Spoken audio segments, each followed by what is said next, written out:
They appear to have the ability to materialize and dematerialize without a trace. One of the great mysteries of the UFOs isn't seeing them, is trying to figure out where are they when you don't see them. Some people say, well, they're from another galaxy. Most physicists will debunk that for lots of reasons. They seem to pose that way, but for lots of, if they came, there are that many coming from another galaxy, you'd think you'd sense the traffic. We'll come to some more reasonable explanations, and you're going to discover the two top researchers in the last century, really, is Jacques Vallée, France, and J. Allen Hynek, the American. Now, J. Allen Hynek was head of astronomy at Cornell, and he set out to debunk this nonsense about UFOs, and he became one of the most ardent, competent, balanced researchers in the trade. J. Allen Hynek, he died a few years ago. Both of these respected researchers came to the conclusion that they're not intergalactic for lots of physics. There are a lot of physics rebuttals to that conjecture. They both argued that these things are demonic. Their term. They've written many, many books. You can check them out. These are not religious people. They're not people with any kind of personal agenda. But they came to the conclusion that these things, on the one hand, and by the way, we take for granted that we strip away the nonsense and the hoaxes, set that aside. There's tens of thousands of files you have to wallow through.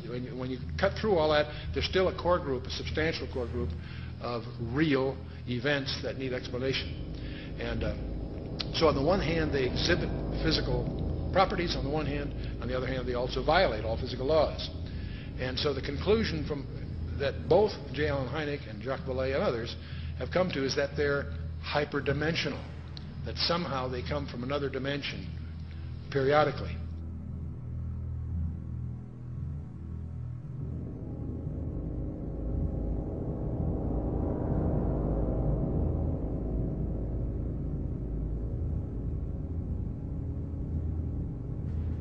But both of them came to the conclusion that these creatures are hyperdimensional. They're not from some other galaxy. They also both concluded they're hostile because they pretend to be something they're not.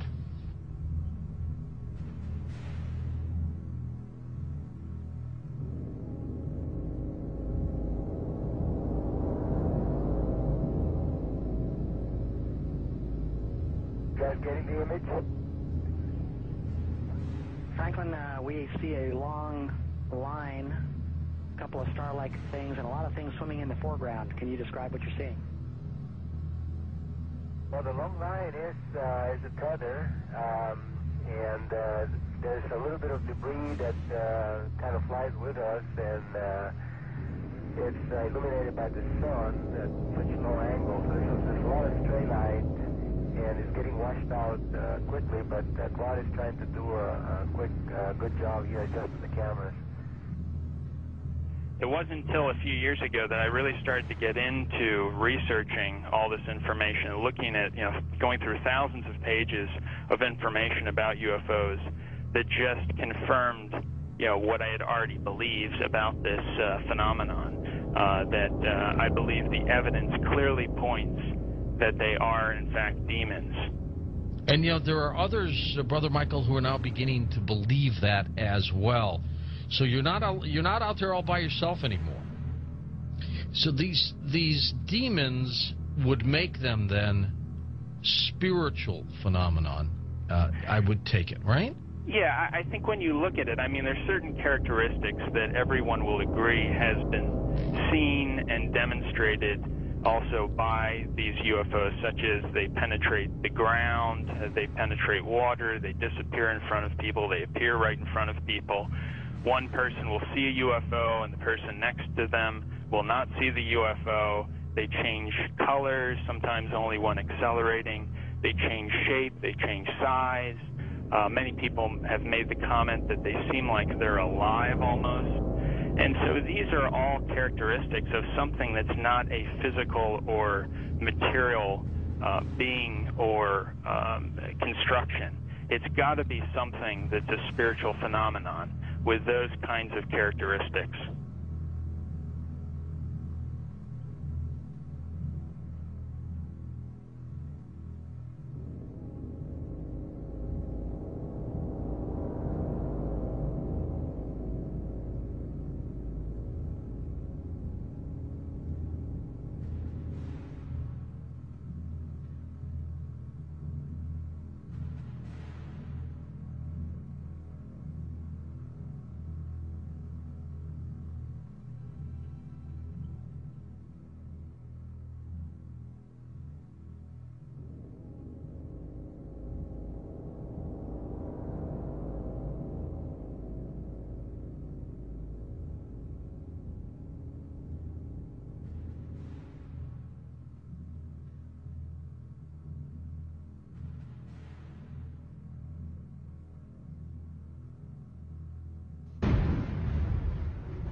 somewhere between 1 and 3%, various polls agree, somewhere between 1 and 3% of Americans claim that they have had an abduction experience.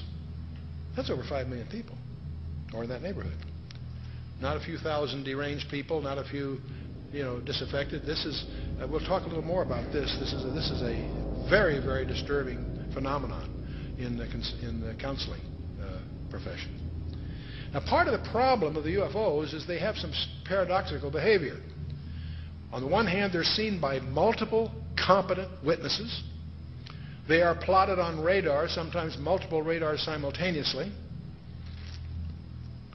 They leave tangible traces on the ground, sometimes radiation, evidence of burning, and other things. So they are apparently real in the sense of being physical, on the one hand. There are photographs. Sometimes they show up on photographs, sometimes they don't. But here's the problem. While they seem to be tangible on the one hand, they exhibit behavior that can't possibly be physical. They can go in excess of 6,000 miles per hour without sonic booms. What on earth does that mean? I'd like to know how they do that trick. They've been plotted making right-angle turns at over 16,000 miles an hour. That defies the laws of physics. That's now perhaps the most disturbing thing of all. They appear to have the ability to materialize and dematerialize without a trace. In his book, Secrets of the UFOs, ufologist Don Elkins made the following observation. I have found that some people can achieve the contact phenomenon simply by being hypnotized, and the same general message permeates over 90% of the millions of words received by thousands of people around the world. No one knows what hypnosis is. No one knows what goes on in the mind. It's an altered state of consciousness like yogis and witch doctors have been practicing. It loosens the normal connection between your spirit and your brain, and of course if the hypnotist can control you, make all kinds of suggestions, make you think things are happening that are not happening, make you think you have powers that you don't, experiences that you haven't, even implant memories. Other beings, if there are other minds out there, they could also do the same thing.